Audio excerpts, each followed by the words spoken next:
Hello, my name is Max Banfield. Welcome to my talk.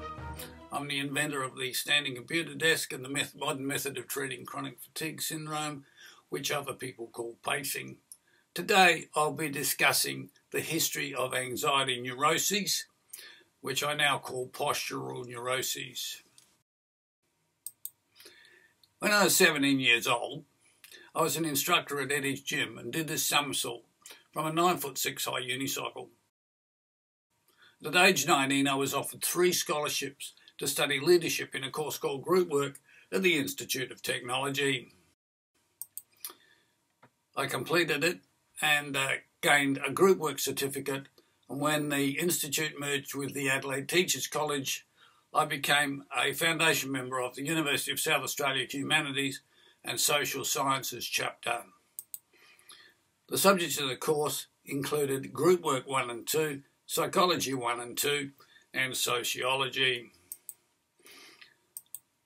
The subtopics included mental illness, and the main ones were anxiety, depression, and schizophrenia. My talk tonight is about the history of anxiety neurosis and why I now call it postural neurosis. The symptoms can be seen in this list here from a research journal called Psychosomatic Medicine 1951. It's put together by Mandel E. Cohen and colleagues, and it's from a reliable journal. The main symptoms, as you can see, are chest pain, breathlessness, palpitations, fatigue and faintness. They're similar to those of anxiety, which is rapid pulse, breathing, faintness and fatigue. However, there was no blood tests or x-rays to confirm evidence of illness, so it was assumed that all of the symptoms were caused by anxiety. They assumed that the agitation of the mind was caused by anxiety, irritated the nerves in the brain, which in turn sent signals down to the nervous system to cause nerve pain in the chest, abdomen and the lungs, and sometimes called the fight or flight response. We're also taught that sometimes a person appears to be calm, so they must be ashamed of their fears and suppress them into the subconscious or unconscious mind, and can only be brought to the surface by intensive psychotherapy to resolve the emotional symptoms and supposedly cure the pain. However, while that method of treating illness became popular, there was no scientific way of confirming or measuring if it had any value or not. The collection of symptoms based on anxiety as a cause was called anxiety neurosis, and the patients were stigmatised as neurotics, where it was commonly and popularly said there's nothing wrong with that neurotic woman, she's just complaining about trivial symptoms. I already had chest pains as a teenager, but in the next few years I gradually developed more symptoms which became worse and worse. So my doctor sent me for blood tests, x-rays and CAT scans, but he found nothing. I was prescribed red pills and then white and then blue buttons and then two coloured plastic capsules and potions, but nothing helped. By the time I was 25, I arrived at work by 9 a.m. and would sit at my desk and start getting pain, fatigue, dizziness, faintness and breathless after only 10 minutes. And one night I was organising the annual demonstration at the gym in front of an audience of 150 parents and friends when I did a round-off and back somersault and saw thousands of stars shooting before my eyes. Gymnastics had always relieved my symptoms, but this was the first time it caused problems. So I knew I had to do something about it and resigned from the club 2 weeks later. And 2 months after that, I applied for 12 months leave without pay from work. I was still ill, so I applied for superannuation benefits, which was 40% of my salary. And I hoped to return to work later if I recovered, to go back to 100% of my wages. However, I was sent to a psychiatrist who asked questions about my childhood, which had nothing to do with my symptoms. I was then sent to a personnel officer who said he had psychology degrees from 5 universities in 3 different countries and could prove that my illness was mental and not real. I knew there was no scientific proof of his opinion, and he couldn't provide any research journals, etc., to confirm what he said. Another personnel officer then said, "Go back to work and work harder, we'll sack you." I was angry, so I told him to stick the job up his jumper, and he couldn't sack me because I'd sent him my resignation in writing the next day, which I did. I had to set a plan of research, but could only sit at the desk for 10 minutes before getting pain. So I decided to buy a medical dictionary and read one word a day. It was only a small dictionary. On the first day, I read about acne for 10 minutes, and then the next day, asthma for 10 minutes, and botulism, etc. You get the general idea. I spent the remainder of the day laying on my back and thinking, how did I get into this mess? I also made thousands of observations on each symptom, and I found that I got dizzy at the kitchen sink, faint at the washing machine, exhausted when cleaning low windows, and abdominal pain when tying up my shoelaces, but not all the time, only every now and then. I eventually noticed a common factor, which was leaning forward and leaning towards the desk. So I wrote the posture theory. It says the symptoms are caused by leaning forward, which compresses everything in the chest and abdomen to cause chest and abdominal pain, etc. I had it published in the Australasian Nurses Journal and then rushed off to the newspapers to tell them I'd solved the problem, but they wouldn't report it unless I could get universities to agree with me. But they said that you can't get pain lifting a biro, which is lighter than a feather. And they were still teaching psychological theories. I continued to do research because simply sitting up straight didn't prevent the pain, so I studied diet, climate, exercise, and everything I could think of. I went to people who said they could cure it with exotic herbs, drinks, vitamins and spices, pins and needles, crystals on strings, spine cracking, or by sitting on the pointy end of a mountain and going oogie woogie whoop whoop, but nothing helped, and some of those methods made it worse. I was also experimenting on everything from sitting up straight and moving and adding platforms to my desk until I was standing, and seemed to get some relief. So I got a 500-year-old diagram, which was out of copyright. And I'd cut off the arms and legs and paste them in different positions onto a piece of paper and then publish them in my book. But the pain would return relentlessly for unpredictable reasons for days, weeks or months at a time. I'd stomp about the house and yelling and cursing and swearing, "Why did it come back this time?" And the neighbours' dogs would bark in response. One day I added another platform to my desk. The next morning I started typing at 7 a.m. When I stopped to look at my watch, it was 11 a.m. I knew I was going to become famous and rich by helping 200 million other patients. Instead of having pain after only 10 minutes, I'd been typing for 4 hours without problems. That's a major advantage.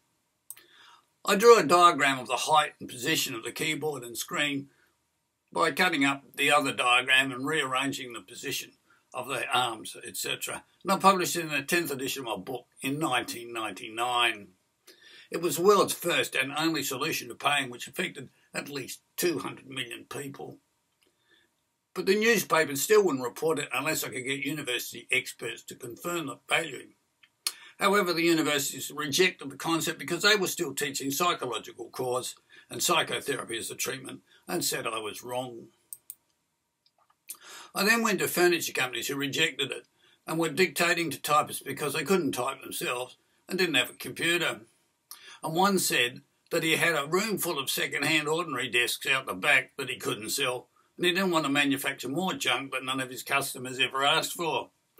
But he wished me good luck with another company. That was rather typical of what they said. Some were more polite than others. I had cancer at that time. It was actually non-Hodgkin's lymphoma, and I went in for more chemotherapy and a stem cell transplant and had 6 months of vomiting and didn't recover for 2 years. So I didn't go back to publishing my book. 7 years later, in 2007, I added the posture theory to Wikipedia, but they said, delete, delete, delete, speedy delete. Actually, another person added it, but it was in Wikipedia. And they said, this is just one guy's theory and nobody else in the world agrees with him. And in 2009, they said, let's nuke this sucker. And they used the Ignore All Rules policy, or WPIAR, to ban me. About 6 years later, in 2013, I started writing the first of 40 essays to the online version of the British Medical Journal, one of the top 4 medical journals in the world today. And during that time, between 2014 and 15, newspapers, including the Washington Post and the Advertiser, reported that American and international experts had discovered the health hazards of sitting and had issued the world's first specific guidelines on how long to sit, stand and move and use standing desks throughout the day to improve the health, happiness and productivity of office workers. And obviously, if you can get rid of pain, that's improving their health. If they're not in pain, they're obviously going to be happier. And if they can work without pain, they're obviously going to be more productive. So it's obvious where they got that idea from, and it was from me. This is a diagram that I wrote in 1980. You can see one in the Washington Post. It's virtually a duplicate of what I did, written with slightly different wording. When I phoned the Advertiser, who also wrote an article on this subject, to remind them that I did all that research and inventing, and asked why they were giving the credit to people who told me it was nonsense, they replied, "That's old news, we've moved on. But we'll make a note of it and may contact me later." But they never have, and it's since become obvious to me that they're not going to. They also reported that furniture companies were the leading authorities on the new sit-stand desk revolution and were making millions of dollars a year in the sale of standing desks and desktops. And Wall Street journals reporting massive sales going from almost nothing to $6 billion a year in this booming new field of manufacture and increasing annually. And US President Barack Obama said he was getting on board the standing desk bandwagon. So what causes the symptoms of anxiety neurosis? Well, it's not anxiety affecting the brain and sending messages down through nerves to the chest and abdomen and curable with psychotherapy. It is direct postural pressure on the chest and abdomen, which can be prevented by using standing desks to improve posture. So where did the anxiety theory start? Well, 150 years ago and thereabouts in the 19th century, women were fainting wherever they saw a mouse or got bad news or in hot weather.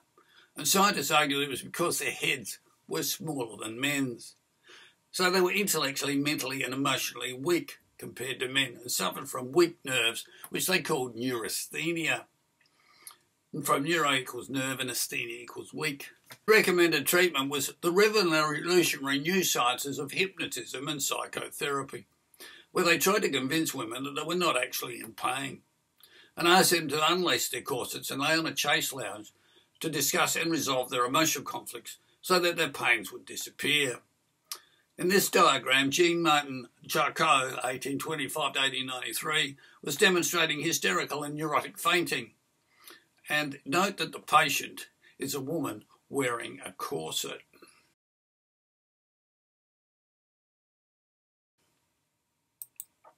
You can see here that they didn't know or agree with the fact that the tight corset was the real cause, where it was compressing everything in the chest and abdomen and, for example, slowing the flow of blood between the feet and the brain. And that relief came from unlacing the corsets and removing that mechanical pressure. During the early 20th century, public health debates sent corsets out of fashion. And women changed from tight, very tight corsets to tight belts and girdles to make their waists narrow. And it applied less pressure and the symptoms became less severe. You can see here that the next thing that happened was the movie industry took off, and that psychiatrists were depicted speaking with exotic European accents about the mysteries of the subconscious mind. And you can see that famous movie stars such as Marilyn Monroe would go for psychotherapy. So it became fashionable for rich women to do the same. This continued, this popularity took off and became popular all around the world until 1975. And a psychiatrist said that my symptoms were caused by the subconscious fear of exercise. So I decided I'd better study it myself to find out what was really going on. I found that the symptoms are not caused by anxiety, but are due to the direct mechanical pressure on the chest and abdomen, so I call it postural neurosis. Thank you for watching.